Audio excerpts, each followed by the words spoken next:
Tasty. ನಾನಿವತ್ತು ಶ್ವೇತಾ ಮನೆಗೆ ಹೋಗ್ತಾ ಇದ್ದೀನಿ. ಫಿಶ್ ಸಾಂಬಾರು ಮಾಡ್ತೀನಿ ಅಂತ ಹೇಳಿದ್ದಾರೆ. ಸೊ ಹೆಂಗೆ ಮಾಡ್ತಾರೆ ನೋಡೋಣ ಬನ್ನಿ. ಮೀನು ಸಾರು ಮಾಡಲಿಕ್ಕೆ ಬೇಕಾಗಿರೋ ಸಾಮಾನು ಅಂದರೆ ಗುಂಟೂರು ಮೆಣಸಿನ್ಕಾಯಿ 15 ತೊಗೊಂಡಿದ್ದೀನಿ, ಬ್ಯಾಡಗಿ ಮೆಣಸಿನ್ಕಾಯಿ 4 ತೊಗೊಂಡಿದ್ದೀನಿ, 1 ಹಿಡಿ ಹುಣಸೆ ಹಣ್ಣು ನೀರಲ್ಲಿ ಕಲಸಿ ಇಟ್ಕೊಂಡಿದ್ದೀನಿ, 3 ಟೊಮೊಟೊ, 2 ಈರುಳ್ಳಿ, 1 ಇಂಚು ಶುಂಠಿ, ಸ್ವಲ್ಪ ಉರಿಗಡಲೆ 1.5 ಚಮಚದಷ್ಟು, 3 ಲವಂಗ, 1 ಇಂಚಷ್ಟು ಚಕ್ಕೆ, ಮೆಣಸು 4 ಕಾಳು, ಬೆಳ್ಳುಳ್ಳಿ 1.5 ಗೆಡ್ಡೆಯಷ್ಟು, ಕಾಯಿ 1 ಹೋಳು ಪೂರ್ತಿ ತೊಗೊಂಡಿದ್ದೀನಿ. 1 ಹೋಳು ಪೂರ್ತಿ ಬೇಕಾಗುತ್ತೆ 1 kgಗೆ. ಧನಿಯಾ ಪುಡಿ 2 ಚಮಚ, ಇಷ್ಟು ಸಾಕಾಗುತ್ತೆ. ಒಗ್ಗರಣೆಗೆ ಶುಂಠಿ ಮತ್ತು 1 ಈರುಳ್ಳಿ, ಇಷ್ಟನ್ನು ನಾನು ರೆಡಿ ಮಾಡ್ಕೊಂಡು ಮೀನು ಸಾರಿಗೆ ಮೇನ್ ಬೇಕಾಗಿರೋ ಮೀನು ತೊಗೊಂಡಿದ್ದೀವಿ. ಈ ಮೀನು ಬಂದು ಬನಾನಾ ಫಿಶ್ ಅಂತ, ಎಲ್ಲ ಫಿಶ್ ವೆಂಡರ್ ಹತ್ರ ಸಿಗುತ್ತೆ. ಈ ಥರ ಫಿಶ್ ತೊಗೊಂಡಿದ್ದೀನಿ. ಇದು ತುಂಬ ಫ್ಯಾಟ್ ತುಂಬ ಚೆನ್ನಾಗಿರುತ್ತೆ, ಸಾಂಬಾರು ತುಂಬ ಚೆನ್ನಾಗಾಗುತ್ತೆ. ಇಮಿಡಿಯೇಟ್ ಸಾಂಬಾರು ಮಾಡಿದ ತಕ್ಷಣ ನಾವು ಊಟ ಮಾಡ್ಬೋದು. ಬೇರೆ ಮೀನುಗಳಾದರೆ ಅದನ್ನು 1 ಡೇ ಇಟ್ಟರೆ ಸಾಂಬಾರು ಚೆನ್ನಾಗಿರುತ್ತೆ. ಈ ಫಿಶಲ್ಲಿ ಒಂದ್ಸಲ ಟ್ರೈ ಮಾಡಿ, ತುಂಬ ಚೆನ್ನಾಗಿ ಸಾಂಬಾರಾಗುತ್ತೆ. ಸೊ ಇದಕ್ಕೆ ನಾನು ಕಲ್ಲುಪ್ಪನ್ನ ಹಾಕ್ತಾಯಿದ್ದೀನಿ. ಕಲ್ಲುಪ್ಪು 1 ಚಮಚದಷ್ಟು, ಅರಿಶಿನ, ಮತ್ತು ಈಗ ಕಲಸಿ ಇಟ್ಕೊಂಡಿದ್ವಲ್ಲ ಹುಣಸೆ ಹಣ್ಣು ರಸ, ಅದನ್ನು ಸೋದಿಸ್ಕೊಂಡು ಹಾಕ್ಕೊಳ್ಳೋಣ. ಇದು ಇದರಲ್ಲಿ ಚೆನ್ನಾಗಿ ನೆನಿಬೇಕು. ಇದು ಒಂದು ಅರ್ಧ ಗಂಟೆ ನೆಂದರೆ ಸಾಂಬಾರು ತುಂಬ ಚೆನ್ನಾಗಾಗುತ್ತೆ. ಇದು ನಮ್ಮ ಅಜ್ಜಿ ನಮ್ಮಮ್ಮ ಎಲ್ಲ ಹಿಂಗೆ ಮಾಡ್ತಿದ್ದು. ನಮ್ಮಮ್ಮ ಅಂತೂ ಮೀನು ಸಾರು ಮಾಡೋದ್ರಲ್ಲಿ ಎತ್ತದ ಕೈ, ತುಂಬ ಚೆನ್ನಾಗಿ ಮಾಡ್ತಾರೆ. ಅವ್ರ ಹತ್ರನೇ ನಾನು ಕಲ್ತಿರೋದು. ಸೊ ಇದನ್ನೆಲ್ಲ ಕಲಸಿಟ್ಕೊಂಡಿದ್ದೀನಿ. ಇದನ್ನು ಸೈಡ್ಗೆ ಇಡೋಣ. ತುಂಬ ಅರಿಶಿನ ಏನು ಹಾಕೋಕ್ಕೆ ಹೋಗ್ಬಿಡಿ, ಲೈಟಾಗಷ್ಟೇ. ಮೊದಲಿಗೆ ನಾವು ಮಸಾಲೆನ ರುಬ್ಕೋಬೇಕಾಗತ್ತೆ. ಮಸಾಲೆ ರುಬ್ಕೊಳ್ಳೋಕ್ಕೆ ಒಂದು ದೊಡ್ಡ ಜಾರ್ ತೊಗೊಂಡಿದ್ದೇನೆ. ಇದರಲ್ಲಿ ಉರಿಯೋಂಥದ್ದು ಏನಿರಲ್ಲ ಮಸಾಲೆನ. ಸೊ 15 ಒಣಮೆಣ್ಸಿನ್ಕಾಯಿ, 4 ಬ್ಯಾಡಗಿ ಮೆಣಸಿನ್ಕಾಯಿ, ಶುಂಠಿ, ಈರುಳ್ಳಿ, ನಾವೇನು ಎತ್ತಿಟ್ಕೊಂಡಿದ್ದೋ ಮಸಾಲೆಗಳು ಅದೆಲ್ಲ, 4 ಮೆಣಸು ಮತ್ತು ಚಕ್ಕೆ, ಲವಂಗ, ಉರಿಗಡಲೆ, ಬೆಳ್ಳುಳ್ಳಿನೂ ಕೂಡ ಈಗಲೇ ಹಾಕ್ತಾಯಿದ್ದೀನಿ. ನೈಸ್ ಪೇಸ್ಟ್ ಆಗಬೇಕು, ತುಂಬ ನುಣ್ಣಗೆ ಮಾಡಬೇಕು.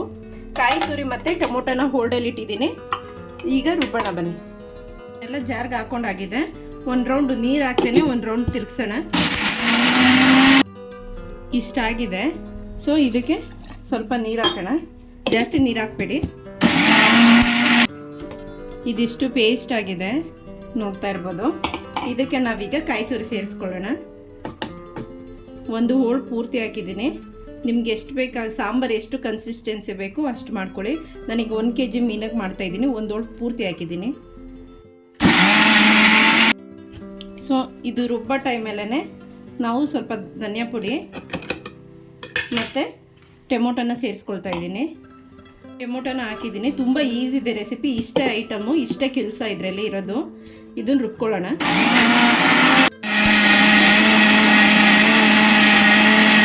ಇದಾಗಿದೆ.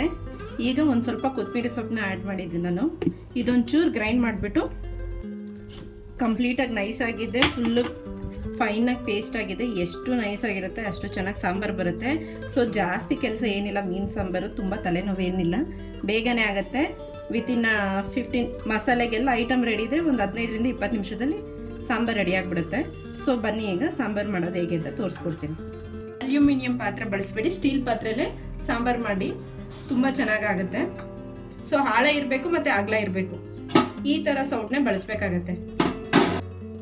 ಪಾತ್ರೆ ಈಗ ಕಾದಿದೆ. ನಾನಿಲ್ಲಿ ಕೊಬ್ಬರಿ ಎಣ್ಣೆ ಹಾಕ್ಕೊಳ್ತಾ ಇದ್ದೀನಿ. ಮನೇಲೆ ಮಿಲ್ ಮಾಡಿಸಿರೋಂಥ ಕೊಬ್ಬರಿ ಎಣ್ಣೆ, ಪ್ಯೂರ್ ಕೊಬ್ಬರಿ ಎಣ್ಣೆ ಅಲ್ಲ, ಇದು ಕಡಲೆ ಬೀಜನ ಸೇರಿಸಿ ಮಿಲ್ ಮಾಡಿಸಿದ್ದೀವಿ. ನಾನು 2 ಚಮಚದಷ್ಟು ಹಾಕಿದ್ದೀನಿ. ಶುಂಠಿ ಆಪ್ಷನಲ್ಲು, ಶುಂಠಿ ನನಗಿಷ್ಟ ಅಂತ ಹಾಕ್ತೀನಿ, ಬಟ್ ನಮ್ಮಮ್ಮ ಶುಂಠಿ ಹಾಕ್ತಲ್ಲ. ಇದು ನಮ್ಮಮ್ಮನ ರೆಸಿಪಿ, ನನಗಿಷ್ಟ ಅಂದ್ಬಿಟ್ಟು ನಾನು ಶುಂಠಿ ಎಕ್ಸ್ಟ್ರಾ ಹಾಕ್ಕೊಳ್ತಾ ಇರೋದು.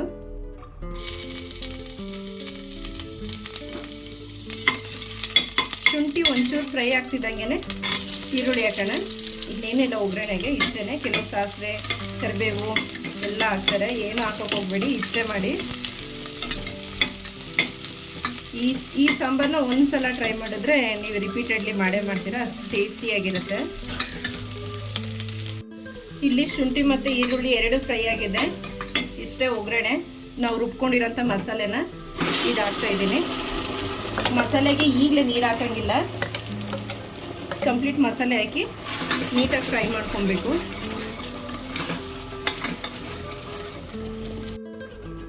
ಎಲ್ಲ ಮಸಾಲೆನೂ ಹಾಕಿದ್ದೀನಿ. ಇನ್ನೇನಿದು ಫ್ರೈ ಆಗಬೇಕು, ಸ್ಮೆಲ್ಲೆಲ್ಲ ಹೋಗಬೇಕು. ಹಸಿ ಸ್ಮೆಲ್ಲೆಲ್ಲ ಹೋದ್ಮೇಲೆ ನಾವು ಇದಕ್ಕೆ ನೀರು ಹಾಕಬೇಕು. ಮುಂಚೆನೇ ನೀರು ಹಾಕ್ಬಾರ್ದು. ಇದನ್ನು ಒಂದು 5 ನಿಮಿಷ ಹೀಗೆ ಬೇಯಕ್ಕೆ ಬಿಡಬೇಕು. ತಳ ಹತ್ಕೊಳ್ಳುತ್ತೆ, ಸ್ಟೀಲ್ ಪಾತ್ರೆ ಆಗಿರೋದ್ರಿಂದ. ಸೊ ತಳ ಹತ್ತದೇ ಇರೋ ಥರ ನೋಡ್ಕೋಬೇಕು.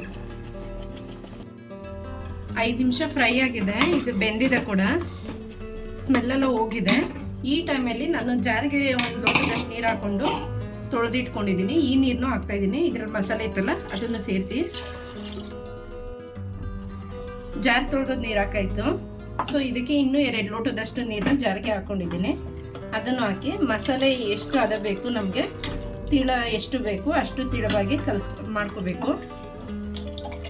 ತುಂಬ ಗಟ್ಟಿ ಮಾಡ್ಕೋಬೇಡಿ, ಸಾಂಬಾರು ಬೆಂದು ಗಟ್ಟಿ ಆಗಿಬಿಡುತ್ತೆ.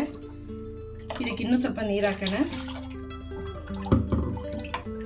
4 ಲೋಟ ನೀರು ಸೇರಿದೆ ಆ ಮಸಾಲೆ ಜೊತೆಗೆ. ಇಷ್ಟು ತಿಳ ಇದ್ರೆ ಸಾಕು. ಸಾಂಬಾರು ಈಗ ಕುದಿ ಬಂದಿದೆ. ಇವಾಗ ಕುದಿ ಬಂದಿದೆ ನೋಡ್ಬೋದು, 1 ಕುದಿ ಬಂದಿದೆ. ಈ 1 ಕುದಿ ಬಂದಾಗ ನಾವು ಇದಕ್ಕೆ ಉಪ್ಪು ಸೇರಿಸ್ಬೇಕು. ರುಚಿಗೆ ತಕ್ಕಷ್ಟು ಉಪ್ಪು. ನಾನಿಲ್ಲಿ ಹಾಕ್ತಿರೋದು ಕಲ್ಲುಪ್ಪು. ಪುಡಿಪು ಹಾಕೋದು ಸ್ವಲ್ಪ ನೋಡ್ಕೊಂಡು ಹಾಕ್ಬೇಕಾಗತ್ತೆ. ಕಲ್ಲುಪ್ಪು ಹಾಕ್ತಾ ಇದ್ದೀನಿ ನಾನಿಲ್ಲಿ. ಮತ್ತು ಹುಣಸೆ ಹುಳಿ ಕಲಸಿಟ್ಕೊಂಡಿದ್ವಲ್ಲ ಅದನ್ನು ಹಾಕ್ತಾಯಿದ್ದೀನಿ. ನಾವು ಮೀನಿಗೂ ನೆನೆಯೋದಕ್ಕೆ ಉಪ್ಪು ಮತ್ತು ಹುಣಸೆಹಣ್ಣು ಹಾಕಿರೋದ್ರಿಂದ ಇಲ್ಲಿ ನೋಡ್ಕೊಂಡು ಹಾಕಬೇಕು. ಆದರೆ ಮೀನು ಸಾರಿಗೆ ಮೇನ್ ಬೇಕಾಗಿರೋದೇ ಉಪ್ಪು, ಹುಳಿ, ಖಾರ. ಈ 3 ಸ್ಟ್ರಾಂಗ್ ಆಗಿದ್ರೇ ಸಾಂಬಾರು ತುಂಬ ಚೆನ್ನಾಗಾಗೋದು. ಒಂದು ಕಡಿಮೆ ಆದರೂ ಜಾಸ್ತಿ ಆದರೂ ಸಾಂಬಾರು ಚೆನ್ನಾಗಾಗಲ್ಲ. ಸ್ವಲ್ಪ ಟೇಸ್ಟ್ ನೋಡ್ಕೊಂಡು ಹಾಕೊಳ್ಳಿ. ಒಂದು ಕುದಿ ಬಂದಮೇಲೆ ನಾನು ರುಚಿ ನೋಡಿಬಿಟ್ಟು ಏನಾರು ಎಕ್ಸ್ಟ್ರಾ ಬೇಕಿದ್ರೆ ಆ್ಯಡ್ ಮಾಡ್ತೀನಿ. ಸಾಂಬಾರು ಚೆನ್ನಾಗಿ ಕುದೀತಿದೆ. ಇವಾಗ ನಾನು ಒಂದು ಸಲ ರುಚಿ ನೋಡ್ತಾ ಇದ್ದೀನಿ. ಇದಕ್ಕೆ ಇನ್ನೊಂದು ಸ್ವಲ್ಪ ಸಾಲ್ಟ್ ಬೇಕು ಅನ್ನಿಸ್ತಿದೆ. ಹುಳಿ ಕರೆಕ್ಟಾಗಿದೆ. ಸ್ವಲ್ಪ ಸಾಲ್ಟ್ನ ಆ್ಯಡ್ ಮಾಡ್ತಾ ಇದ್ದೀನಿ. ಮೀನೆಲ್ಲೂ ಉಪ್ಪು ಹುಳಿ ಇರುತ್ತೆ, ನೋಡ್ಕೊಂಡು ಹಾಕ್ಬೇಕಾಗತ್ತೆ. ಈ ಸಾಂಬಾರು ಆದಮೇಲೆ ನಾನು ಈಗಲೇ ಮೀನನ್ನು ಬಿಡ್ತಾ ಇದ್ದೀನಿ.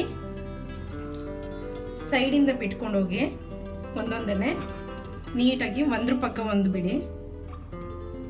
ನೀವು ಜಾಸ್ತಿ ಫಿಶ್ ಇದೆ, ಜಾಸ್ತಿ ಸಾಂಬಾರು ಮಾಡ್ತಾ ಇದ್ದೀನಿ ಅಂದರೆ ಸ್ವಲ್ಪ ದೊಡ್ಡ ಪಾತ್ರೆ ತೊಗೊಳ್ಳಿ. ಆವಾಗ ಮೀನು ಹೊಡಿಯಲ್ಲ. ಮೀನು ಹೊಡಿಬಾರ್ದು ಅಂದರೆ ಈಗ ಬಿಟ್ಬಿಟ್ಟು ತಕ್ಷಣ ನಾವು ಕೈ ಹಾಕ್ಬಾರ್ದು.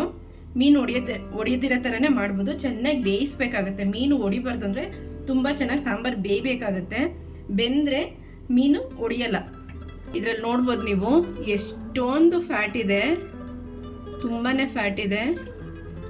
ಸೊ ಅದಕ್ಕೋಸ್ಕರನೇ ನಾನು ಆಯಿಲ್ನ ತುಂಬ ಕಡಿಮೆ ಹಾಕಿದ್ದೀನಿ. ಫ್ಯಾಟ್ ಬಿಡ್ತಿದೆ ಆ ಮೀನು. ಈ ಮೀನಲ್ಲಿ ಸಾಂಬಾರು ತುಂಬ ಚೆನ್ನಾಗಾಗುತ್ತೆ. ಇದು ಬಿಟ್ಟರೆ ಹುಲ್ಗೆಂಡೆ, ಗೌರಿ ಮೀನು ಮತ್ತು ಬ್ಲ್ಯಾಕ್ ಪಾಂಪ್ರೇಟ್ ಅಂತ ಬರುತ್ತೆ, ಡ್ಯಾಮ್ ಪಾಂಪ್ರೇಟು, ಅದನ್ನು ಹಾಕ್ಬೋದು. ತುಂಬ ಚೆನ್ನಾಗಾಗುತ್ತೆ ಸಾಂಬಾರು. ಈಗ ಸಾಂಬಾರು ಕುದೀತಿದೆ. ನಾವಾಗಲೇ ಮೀನು ಬಿಟ್ಟಿದ್ದು. ಈಗ 5 ನಿಮಿಷ ಆದಮೇಲೆ ಸಾಂಬಾರಿಗೆ ಕೈ ಹಾಕ್ತಾ ಇದ್ದೀನಿ. ಈ ಥರ ಅನ್ನದ ಸೌಟೆ ಬಳಸಿ. ಸೌಟನ್ನ ಬಳಸಿದ್ರೆ ಅದು ಮೀನುಗಳು ಹೊಡೆದೋಗುತ್ತೆ. ಈ ಥರ ಸೈಡಿಂದನೇ ತಿರುಗಿಸಿ, ಏನೂ ಆಗಲ್ಲ. ಮೀನು ಒಂದು ಹೊಡಿದಿರ ನೋಡಿ, ಒಂದು ಹೊಡೆದಿಲ್ಲ. 10 ನಿಮಿಷದಿಂದ ನಾನು ಕೈಯೇ ಆಡಿಸಿಲ್ಲ. ನೋಡ್ಬೋದು. ಇದು ನಾನು ಆಯಿಲ್ ತುಂಬ ಕಡಿಮೆ ಹಾಕಿದ್ದೆ, ನೀವು ನೋಡಿದ್ರಿ ನೋಡಿ. ಇದರಲ್ಲೇ ಫ್ಯಾಟ್ ಎಷ್ಟೊಂದು ಇದೆ ಅಂತ. ಇದೇ ಇನ್ನೂ ಫ್ಯಾಟ್ ಬಿಡುತ್ತೆ. ಆಲ್ರೆಡಿ ಎಣ್ಣೆ ತೇಲ್ತಿದೆ. ಇನ್ನು 2 ಮಿನಿಟ್ಸ್ ಆದಮೇಲೆ ಸಾಂಬಾರು ರೆಡಿ ಆಗುತ್ತೆ. ಆಫ್ ಮಾಡೋದಷ್ಟೇ. ಸ್ಮೆಲ್ಲೆಲ್ಲ ಚೆನ್ನಾಗಿ ಬರುತ್ತೆ. ಖಾರ ಕಡಿಮೆ ಇದ್ದರೆ ನೀವು ಖಾರಕ್ಕೆ ಎಕ್ಸ್ಟ್ರಾ ಚಿಲ್ಲಿ ಪೌಡರ್ನ ಸಾಂಬಾರು ಕುದಿಯೋಕ್ಕೆ ಮುಂಚೆನೇ ಹಾಕೋಬೇಕಾಗತ್ತೆ. ನಿಮಗೆ ಖಾರ ಕಡಿಮೆ ಅನಿಸಿದ್ರೆ. ಹುಳಿ ಕಡಿಮೆ ಅನಿಸಿದ್ರೂ ಅಷ್ಟೇ ಮುಂಚೆನೇ ಹಾಕಿ. ಇವಾಗ ಹಾಕಿದ್ರೆ ಯಾವುದೂ ಟೇಸ್ಟು ಹೊಂದ್ಕೊಳ್ಳಲ್ಲ. ಹೊಂದ್ಕೊಳ್ಳೋದಕ್ಕೆ ಅದಕ್ಕೆ ಟೈಮ್ ಬೇಕಾಗುತ್ತೆ. ತುಂಬ ಟೈಮ್ ತೊಗೊಳುತ್ತೆ ಮೀನು ಸಾಂಬಾರು. ಮುಂಚೆನೇ ಹಾಕೋದ್ರಿಂದ ಒಂದೇ ಸಲ ಕುಕ್ ಆಗುತ್ತೆ. ಆವಾಗ ಟೇಸ್ಟ್ ಒಂದೇ ಥರ ಬರುತ್ತೆ. ಈಗ ಸಾಂಬಾರು ಕಂಪ್ಲೀಟ್ ರೆಡಿಯಾಗಿದೆ. ಯಾವ ಮಂಗಳೂರು ಸ್ಟೈಲ್ಗಿಂತ ಏನು ಕಡಿಮೆ ಇರಲ್ಲ, ಸಖತ್ತಾಗಿರುತ್ತೆ. ಮಸ್ಟ್ ಟ್ರೈ ಡಿಶ್ ಇದು. ಇದಕ್ಕೆ ಲಾಸ್ಟಲ್ಲಿ ನಾನು ಕೊತ್ತಂಬರಿ ಸೊಪ್ಪು ಹಾಕ್ಬಿಟ್ಟು ಸ್ಟವ್ನ ಆಫ್ ಮಾಡ್ತಾ ಇದ್ದೀನಿ. ಒಂದು ಸಲ ಟ್ರೈ ಮಾಡಿ, ನೀವು ಪದೇ ಪದೇ ಮಾಡ್ಕೊಂಡಂತೂ ತಿಂದೇ ತಿಂತೀರಾ. ಅಷ್ಟು ಸಖತ್ತಾಗಿರುತ್ತೆ. ಎಲ್ಲರೂ ಮನೇಲೂ ಒಂದೊಂದು ಥರ ಮಾಡ್ತೀರಾ. ಇದು ನಮ್ಮಮ್ಮ ಮಾಡೋ ರೆಸಿಪಿ. ಟ್ರೈ ಮಾಡಿ. ನಮ್ಮಮ್ಮನ ರೆಸಿಪಿ ನಿಮ್ಗೆ ಖಂಡಿತವಾಗ್ಲೂ ಇಷ್ಟ ಆಗುತ್ತೆ. ಸೊ ಇದನ್ನು ಸರ್ವ್ ಮಾಡೋಣ ಈಗ.